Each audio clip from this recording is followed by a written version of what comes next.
আসসালামু আলাইকুম, কেমন আছেন সবাই? আশা করি অবশ্যই ভালো আছেন। তো যারাই স্বাবলম্বী হতে চান, আর্থিক স্বাধীনতা অর্জন করতে চান, তাদের জন্য আমাদের সচেতনতামূলক এই শেয়ার বাজার বিষয়ক ভিডিওগুলো যারাই দেখতেছেন, কমেন্ট করতেছেন, আরো কিছু জানতে চাচ্ছেন, সবাইকে অভিনন্দন, শুভেচ্ছা।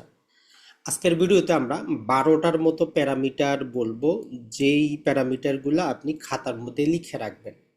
যখনই আপনি দীর্ঘমেয়াদের জন্য, আজ থেকে 5, 10, 15 বছর মেয়াদের জন্য কোনো শেয়ার কিনবেন, তখন আপনি এই প্যারামিটারগুলা ওই শেয়ারটার মধ্যে আছে কিনা দেখবেন। যদি না থাকে তারপরও শেয়ারটা নিতে পারেন, তবে সেটা ক্যাপিটাল গেইনের জন্য নিবেন, যে 6 মাস 1 বছরে দাম বাড়লে বিক্রি করে দিব। কিন্তু যদি আপনি এই প্যারামিটারগুলা ছাড়া ওই কোম্পানিটা ক্রয় করেন, তাহলে কিন্তু আপনি দীর্ঘমেয়াদে সফল হইতে পারবেন না। আর প্রতি বছর যখন অ্যানুয়াল রিপোর্ট আসবে, আপনার দায়িত্ব ওই প্যারামিটারগুলো একটু চেক করা, যে প্যারামিটারগুলো ঠিক আছে কিনা। পাশাপাশি আজকের এই প্যারামিটারগুলোর মধ্যে আমরা 4 থেকে 5টার মতো কোম্পানি সিলেক্ট করব, এবং কেন সিলেক্ট করতেছি সেটাও আপনাদের বলে দিব, যাতে আপনারা এগুলাতে এসআইপি করতে পারেন। মানে মাসে 10,000 টাকা বিনিয়োগ করবেন, এই 4টা বা 5টা কোম্পানির শেয়ার আপনি প্রতি মাসে মাসে 2টা 4টা 5টা 10টা, যেমন আপনার আর্থিক স্বাধীনতা ওইরকম আপনি নেবেন। আর একটা জিনিস মনে রাখবেন, যেটা ধরেন যে যদি এই শেয়ার বাজারে প্রতিদিনের শেয়ারের দামটা উঠানামা না দেখতেন, আপনি যাচাই বাছাই করে একটা কোম্পানি কিনতেন, তাহলে 1 বছর আগে হয়তো 1 বছর পরে কোম্পানি ডিক্লেয়ার করতো যে আমার মূল্য কত, কত লাভ দিচ্ছি। তাইলে এই 364 দিন আপনি শান্তিতে থাকতেন, একদিন টেনশনে থাকতেন। তো ওই যখনই দীর্ঘমেয়াদের জন্য বিনিয়োগের চিন্তা করবেন, তাহলে প্রতিদিনের দাম উঠানামা এগুলাতে মাথা ঘামানো যাবে না। তো চলেন শুরু করা যাক। আশা করি এই জিনিসগুলো আপনারা একটা একটা করে লিখে রাখবেন, আগে নিজে বুঝবেন এই জিনিসগুলো দ্বারা কি বোঝায়, তারপরে লিখে রাখবেন। তাহলে যে সুবিধাটা হবে, যে আপনি বুঝতে পারবেন যে আপনি কেন শেয়ারটা কিনতেছেন। আর ক্যাপিটাল গেইন বা ট্রেডিং করার জন্য, সেটার জন্য অন্য ক্রাইটেরিয়া আসতে দেখেন, এই শেয়ার বাজারে হাজারো মানুষ হাজারো রকম ভাবে টাকা পয়সা ইনকাম করবে। তো আপনি যেটা ভালো লাগে সেইটা আপনার জন্য অ্যাডাপশন করে নেবেন। তো আমরা এখানে মোটামুটি 12টার মতো প্যারামিটারে মোটামুটি 5টার মতো কোম্পানি, 4টা কি 5টা কোম্পানি সিলেক্ট করব। 1 নম্বরে, যেটা আপনি যদি দীর্ঘমেয়াদের জন্য যদি কোনো শেয়ার কিনতে চান, প্রথমেই আপনি তার আরওই 10 বছরের গড় এটা দেখবেন, যে গত 10 বছরে কোম্পানিটা কেমন পারফরমেন্সটা করেছে। কারণ 1, 2 বছর 5 বছর দেখে আমরা একটা জিনিসকে 100% কি করতে পারবো না, তার উপর ভরসা করতে পারবো না। আর আরওই জিনিসটা কি, আর ওই এইভাবে বুঝবেন, যেমন ধরেন যে টোটাল কোম্পানিটা আপনার 1 কোটি টাকা দিয়ে আপনি কোম্পানিটা কিনছেন, গত 10 বছরে কোম্পানিটা আপনাকে প্রতি বছর কত করে দিছে। তো 1 কোটি টাকার বিপরীতে নর্মালি সবাই আশা করবেন যে 15 লাখ টাকা করে বছরে দেখ, কারণ 12 লাখ টাকা তো ধরেন আপনি সঞ্চয়পত্রেই পাবেন। তাহলে 1 নম্বর ক্রাইটেরিয়া আর ওই মানে হচ্ছে যাবতীয় খরচাপাতি সবকিছু বাদ দেওয়ার পরে, যত প্রকার কস্ট আছে সব বাদ দেওয়ার পরে, ওই কোম্পানিটা যেটা আপনি 1 কোটি টাকা দিয়ে কিনলেন, সেটাকে আসলেই 15 লাখ টাকা ইনকাম করতে পারছে বা তার বেশি, যদি পারে তাইলে আপনি টিক দিয়ে নিবেন। তাইলে 1 নাম্বার প্যারামিটার আপনি এইটা বলবেন, যে ভাই কয়টা কোম্পানি পাবো, ওইটা আমরা দেখব কয়টা কোম্পানি পাবো। আর 2007 সালেই এই যে ভ্যালু ইনভেস্টিংয়ের জনক ওয়ারেন বাফেট বলে গেছে যে আসলে পৃথিবীতে 3 প্রকারের ব্যবসা আছে। একটা হচ্ছে গ্রেট, একটা হচ্ছে গুড, আর একটা হচ্ছে গ্রুসম। গ্রেট মানে এই কোয়ালিটির ব্যবসাগুলো, আর গুড মানে অ্যাভারেজ, আর গ্রুসম মানে যেগুলা প্রতিদিন ধ্বংস হচ্ছে। তাহলে 1 নম্বর ক্রাইটেরিয়া সবাই বুঝতে পারছেন। আর ওই মানে হচ্ছে প্রকৃত রিটার্নটা কত, 15% বা তার বেশি। 2 নম্বরে যেটা, সেটা হচ্ছে আরওসি, মানে হচ্ছে যে কোম্পানি, আপনি 1 কোটি টাকা দিচ্ছেন, কোম্পানিটা যদি ব্যাংক থেকে আরো 50 লাখ, 1 কোটি টাকা দুইটা নিয়ে ব্যবসা করে, তাইলে আপনার আরও এটা বৃদ্ধি পাবে। কারণ ব্যাংকের 12% বা 10% আপনি দিয়ে দিলে বাকি টাকাটা দিয়ে আপনার ইনকামটা বেশি হবে। আবার এই ঋণ নেওয়ার ক্ষেত্রে অসুবিধাও আছে, তারপরও আমরা দেখি যে আরওসি মানে নিজের টাকা এবং মানুষ থেকে হাওলাতি বা ঋণের টাকা নিয়ে কোম্পানিটা গত 10 বছরে কেমন ব্যবসা করছে। তো এটাকে আমরা বলি যে অ্যাটলিস্ট যাতে 18%-এর প্রয়োজন পড়ে, কারণ আমরা গ্রেট বিজনেসগুলো খুঁজতেছি। একটা জিনিস মনে রাখবেন, যেগুলা গ্রেট বিজনেস। তাহলে দুইটা ক্রাইটেরিয়া আমাদের হয়ে গেল, একটাতে 15%, আর একটাতে হচ্ছে 18%। এটা হচ্ছে আমাদের কমপক্ষে। এখন চলে আসি আমরা ডেট টু ইকুইটি রেশিও, মানে হচ্ছে ওই কোম্পানিটার কতটা লোন আছে। দেখেন, কোম্পানি যদি লোন থাকে আরও এইটা অটোমেটিক বৃদ্ধি পায়, কিন্তু যখন সমস্যা হচ্ছে যে রেসিশন আসে, মন্দা আসে বা সুদের হার বেড়ে যায়, যেমন বাংলাদেশে এসিআই কোম্পানি, রেনেটা কোম্পানি, সুদের হার বেড়ে যাওয়ার কারণে তারা কিন্তু খুব চাপের মধ্যে আছে। তো ওই রকম কোম্পানির ফ্রি ক্যাশ ফ্লো থাকবে না, আপনাকে তারা ডিভিডেন্ডও দিতে পারবে না। তো এই জন্য আমরা ডেট টু ইকুইটি রেশিও 0.5 পর্যন্ত নিব। মানেটা হচ্ছে আপনার কাছে যদি 1 কোটি টাকার মূলধন হয়, ম্যাক্সিমাম 50 লাখ টাকা পর্যন্ত ঋণ আসতে এইরকম কোম্পানি আমরা অ্যালাউ করব। 50 লাখের বেশি মানে 50%-এর বেশি ঋণ আছে এরকম কোম্পানি আমরা বাদ দিব। আমাদের বেশি দরকার নেই, 3টা 4টা কোম্পানি হলে ফাটাফাটি। আপনি কত একটা কোম্পানিতে 5 লাখ টাকা করে 20 লাখ টাকা ইনভেস্ট করেন, তাহলে এই 3টা প্যারামিটার আপনি লিখে রাখবেন। এরপরে চলে আসি আমরা ইপিএস। ইপিএস মানে হচ্ছে আমরা কোম্পানির শেয়ার কিনি। এখন প্রতি বছর বছর কোম্পানিটার এই যে শেয়ারের প্রতি যে আয় সেটা বাড়তেছে কিনা, অ্যাটলিস্ট আমরা 5 বছর দেখবো, 10 বছর পাইলে আরো ভালো, সমস্যা নেই, তবে 5 বছর দেখলেই ভালো। তো এই ক্ষেত্রে 5 বছরে যেমন ধরেন যে 1 বছরে তার যে ইপিএস ছিল সেটা 10 টাকা, পরের বছরে 11 টাকা, তার পরের বছরে 12 টাকা। তবে এক্ষেত্রে একটা জিনিস স্মরণ রাখবেন যে কোম্পানিটা যদি কোনো শেয়ার বোনাস দেয়, ইপিএস গ্রোথটা সেক্ষেত্রে আমাদের ডাইলিউট নিতে হবে, সমন্বিত করে কনসলিডেট করে আপনাকে হিসাব করতে হবে। কারণ ধরেন যে একটা কোম্পানির 100 ছিল শেয়ার, সে আরো 50 বোনাস দিল, তাইলে তো তার ইপিএস গ্রোথটা আগের মতো থাকবে না স্বাভাবিকভাবে। তখন হিসাব করতে হবে যে এই যদি সে একটা বোনাস না দিত তাইলে সে কত পার্সেন্ট করতো।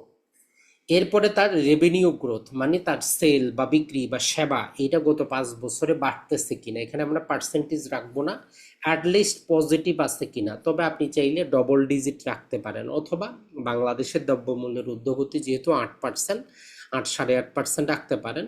তবে পজিটিভ হইলেও আলহামদুলিল্লাহ কোনো সমস্যা নাই। তাহলে 5টা প্যারামিটার পেয়ে গেলেন।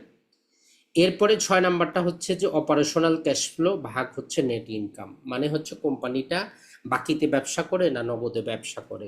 তো এইটা যাতে 100 টাকা যদি সে লাভ করে, 70 টাকা যাতে তার কাছে ক্যাশ চলে আসে, এরকম কোম্পানি লাগবে। এর চাইতে কমে আসলে ওই কোম্পানি আমরা নিব না, কারণ সে আপনাকে ডিভিডেন্ড দিতে পারবে না। এরপরে আমরা যেহেতু দীর্ঘমেয়াদে বিনিয়োগ করব, ডিভিডেন্ডের আশাই করব, তাহলে যেই কোম্পানিটাতে আমরা বিনিয়োগ করতেছি তার ডিভিডেন্ড পে আউট রেশিও যাতে কমপক্ষে 40% হয়। মানে সব কিছু শেষে সে যদি 100 টাকা ইনকাম করে, অন্তত 40 টাকা যাতে শেয়ার হোল্ডারকে দেয়, বাকি টাকা দিয়ে সে কোম্পানির ক্যাপেক্স করুক, কোম্পানি গ্রো করুক, কোনো সমস্যা নেই, যাতে কমপক্ষে 40% দেয়। দুঃখের বিষয় হচ্ছে বাংলাদেশে স্থানীয় কোম্পানিগুলা 30%-এর বেশি দিতে চায় না, একটা দুটা বাদ দিয়ে। তবে মাল্টি ন্যাশনাল কোম্পানি যে 13টা নিবন্ধিত আছে, এদের আলহামদুলিল্লাহ পে আউট রেশিওটা কিন্তু ভালো। এরপরে ডিভিডেন্ড ইল্ড বলে একটা শব্দ পাবেন। এই ডিভিডেন্ড ইল্ডটা নর্মালি অ্যাটলিস্ট 1% থেকে 3%-এর মধ্যে আপনি দেখবেন। যদি দেখেন যে 3%-এর বেশি হয়ে যাচ্ছে, তাহলে ওই কোম্পানিটা শুধু আমাদের ডিভিডেন্ড নির্ভর, ওটা গ্রোথ করতে পারবে না। কারণ যদি ইনকাম করে সে দিয়েই দেবে, সে কিন্তু গ্রোথ করতে পারবে না। তো এর জন্য 1 থেকে 3%-এর মধ্যে যাতে থাকে। সবচেয়ে গুরুত্বপূর্ণ সেটা হচ্ছে ফ্রি ক্যাশ ফ্লো মার্জিন। মানে একটা কোম্পানি ধরেন যে 100 টাকা ইনকাম করছে, এখন এই 100 টাকা ইনকাম করতে কোম্পানিকে ক্যাপেক্স করতে হয়, মেশিনারি চেঞ্জ করতে হয়, নানা প্রকার কিছু নতুন মেশিন কিনতে হয়। তো ধরেন যে 100 টাকার মধ্যে সে 40 টাকা বা 60 টাকা সে ওই ব্যবসার মধ্যেই ব্যবসাটাকে টিকিয়ে রাখতে বিনিয়োগ করছে, তাইলে তার কাছে ফ্রি ক্যাশ ফ্লো কত, 40 টাকা আসতে, মানে 40%। তো এটা কমপক্ষে যাতে 10% থাকে। বাংলাদেশে অনেক কোম্পানি আছে যাদের 10%ও নাই। আর এই ফ্রি ক্যাশ ফ্লো না থাকলে কোম্পানি আপনাকে ডিভিডেন্ড দিতে পারবে না, কোম্পানি ঋণ নিতে হবে। তো ওই কোম্পানি আপনাকে লাভ দিতে পারবে না। তাহলে 9টা প্যারামিটার হয়ে গেল। এখন আসেন মার্কেট ক্যাপ। দীর্ঘমেয়াদে যদি আপনি থাকতে চান, ছোটখাটো কোম্পানিগুলো বন্ধ হয়ে যাইতে পারে, মার্জার হইতে পারে, কারণ রেসিশন এমন একটা জিনিস, মন্দা এমন একটা জিনিস, কোম্পানি বন্ধ হয়ে যায়। তো এর জন্য আমরা চাই না এমন কোনো ছোটখাটো কোম্পানিতে বিনিয়োগ করতে, কমপক্ষে যাতে 15 বিলিয়ন, 15 বিলিয়ন তার মার্কেট ক্যাপ হয়। এই রকম কোম্পানিগুলো আমরা দেখব, এর চাইতে ছোট কোম্পানি আমরা নিব না দীর্ঘমেয়াদের জন্য। তো এই 10টা ছিল কোম্পানিটা সিলেক্ট করার। এখন আপনি যখন এটা কিনতে যাবেন, কিনতে যাওয়ার সময় তখন আমরা এই যে প্রাইস টু আর্নিং রেশিওটা দেখব, যে পি রেশিও 25-এর বেশি যাতে না হয়, না হলে কিন্তু আমরা লাভ করতে পারবো না। আরেকটা যেটা আমরা দেখতে পারি সেটা হচ্ছে ইবি ভাগ ইবিটা। ধরেন যে টোটাল কোম্পানিটা যদি আপনি কিনতে যান তাহলে ইবি আসবে, প্রাইস ভ্যালু, তার নগদ টাকা বাদ দিয়ে ঋণ সহ, আর সে কত টাকা ইনকাম করতেছে, earning before interest and tax, এইটা যাতে 15 কমে থাকে, তাহলে আমরা মোটামুটি সস্তার মধ্যে কোম্পানিটা কিনতে পারতেছি। এই জিনিসগুলো আমরা মনে রাখবো। আবার আরেকটা জিনিস যেটা হয় যে আমরা 9, 10, 11, 12, এরপরে ধরেন যে আমরা আরেকটা পেগ রেশিও বলে একটা রেশিও পাবো, কারণ অনেক ক্ষেত্রে যেমন বাংলাদেশে ব্র্যাক ব্যাংকটা চলতেছে অনেক দাম, পি রেশিওটাও সবার চাইতে বেশি। তো এটা যখন আপনি পেগ রেশিও দিয়ে দেখবেন যে এটা এখনো অনেক সস্তা। তো এই আরেকটা আমাদের ক্রাইটেরিয়া। তাহলে এই 12টা মধ্যে যদি আমরা যাচাই বাছাই করে দেখি তাহলে মোটামুটি আমরা যেমন ধরেন যে পাচ্ছি মাত্র 5টার মতো কোম্পানি। মেরিকোটা আমরা পাচ্ছি, তো এর কিছুটা দামি কোম্পানিটা, এর রেকিট পাচ্ছি, এটা সস্তাতে চলতেছে। বার্জারটা সবচেয়ে দামি, মানে তার আমরা অতিমূল্য ওভার ভ্যালু দেওয়া আছে। স্কোয়ার ফার্মা সবচেয়ে সস্তা এবং এলএচবি। তো আপনি চাইলে এই 5টা কোম্পানিতে আপনি কি করতে পারেন, আপনার সুবিধা মতো আপনার নিজের মতো করে এই 5টা কোম্পানির সম্পর্কে একটু পড়বেন, অ্যানুয়াল রিপোর্ট পড়বেন, খোঁজ খবর নেবেন তারা কি ব্যবসা করে। অথবা আমাদের চ্যানেলে অলরেডি আমরা স্কোয়ার ফার্মার উপর একটা ভিডিও আছে, এটা ছাড়া অন্যান্যগুলা বাকিগুলোর প্রতি আমরা নিয়ে আসব। তাহলে এই 5টা, এটা ছাড়া যেমন গ্রামীণ ফোনটা আছে, গ্রামীণ ফোনটা কিন্তু খারাপ কোম্পানি না। এটা ছাড়া ব্যাট বিসিটাও খারাপ কোম্পানি না। আর বেক্সিমকো ফার্মা যেটা আছে মালিকানার কারণে কোম্পানিটা সমস্যা, নাইলে কোম্পানিটা ভালো। এখন এইগুলো আপনার পরবর্তী টার্গেটে থাকবে, কিন্তু মেইন যেটা টার্গেট সেটা হচ্ছে যে আমাদের এই কয়েকটা থাকবে। এখন যদি আমরা এই যে গ্রেটেস্ট বিজনেসগুলোর জন্য যে fiscal.ai যে ওয়েবসাইটটার কথা বলি, এখানে যদি আমরা যাচাই করে দেখি, এখানে আমরা পে আউট রেশিওটা নিয়েছি 40, আর ইপিএস গ্রোথটা পজিটিভ নিয়েছি, ডেট টু ইকুইটি রেশিও নিয়েছি আমরা 50%, এবং আরওসিটা আমরা নিয়েছি 14%, আরওই নিয়েছি 18%, কারণ এর উপরে গেলে বাংলাদেশে কোম্পানি পাওয়া যায় না। তো এখান থেকে আমরা মাত্র 4টা কোম্পানি পাচ্ছি, একটা হচ্ছে বার্জার পেইন্ট, মেরিকো, রেকিড এবং হচ্ছে স্কোয়ার ফার্মা। এখন এইটা যদি আমরা প্যাগ রেশিও দ্বারা দেখি তাহলে সবচেয়ে সস্তা হচ্ছে স্কোয়ার ফার্মা, এরপরে রেকিট, এরপরে একটু দামি হচ্ছে মেরিকো, অতটা দামিও না, কিন্তু বার্জার পেইন্টটা সবচেয়ে দামি দেখাচ্ছে। প্যাগ রেশিও হচ্ছে এমন একটা রেশিও যেখানে পি রেশিও বেশি হইলে ওই জিনিসটার তার গ্রোথটা কেমন তার উপর নির্ভর করে, কিন্তু এই প্যাগ রেশিওটা নির্ভর করে। যেমন আমাদের ব্র্যাক ব্যাংকটা আমরা যদি ভ্যালুয়েশন করতে চাই প্যাগ রেশিওতে করতে হবে। এদের সবারই পে আউট রেশিও দেখেন যে 40-এর উপরে, EPS growth positive, debt to equity ratio 0.5-এর কমে আসছে। তার মানে এই 4টা কোম্পানিতে আপনি চাইলে কি করতে পারেন, প্রতি মাসে মাসে আপনি কি করেন, 10,000 টাকা বিনিয়োগ করবেন, আপনি প্রতি মাসে মাসে 10,000 টাকার এই শেয়ারগুলো নিয়ে নেন।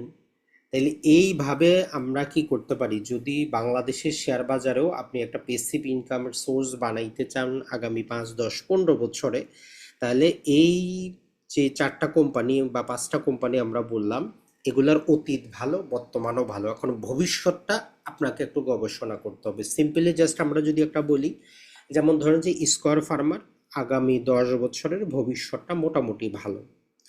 মেরিকো, তার যে প্যারাসুট নারিকেল তেলের ব্যবসাটা আগামী 10 বছরও চলবে, এখানে কোনো প্রকার কারো কোনো আপত্তি নেই। র্যাকিট হাইজিন রিলেটেড জিনিসগুলো চলবে, এখানে কোনো সমস্যা কিন্তু নাই। এটা ছাড়া এই যে সিমেন্ট এবং পাথরের ব্যবসা রিলেটেড লাফার্জটাও সেটা চলবে, তো এখানে কোনো কিন্তু সমস্যার কিছুই নেই। তার মানে আগামী 10 বছরও কোম্পানিগুলো চলবে।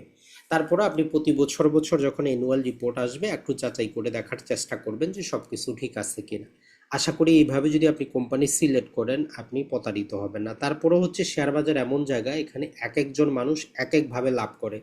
একই শেয়ার আপনি কিনে 10% লাভ করবেন, হয়তো আমি কিনে 20% লাভ করব। তো এই জন্য কখন এন্ট্রিটা নিচ্ছেন এটা হচ্ছে বড় কথা।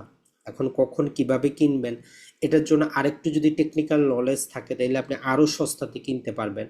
কারণ একটা জিনিস যদি আমি 190-এ কিনি, আপনি যদি ওই জিনিসটা 250-এ কিনেন, বছর শেষে লাভ যদি 10% দেয়, আমার জন্য হবে 15%, আপনার জন্য হবে 10%। তো এই জিনিসটা একটু মাথায় রাখার চেষ্টা করবেন। আসসালামু আলাইকুম, ভালো থাকবেন।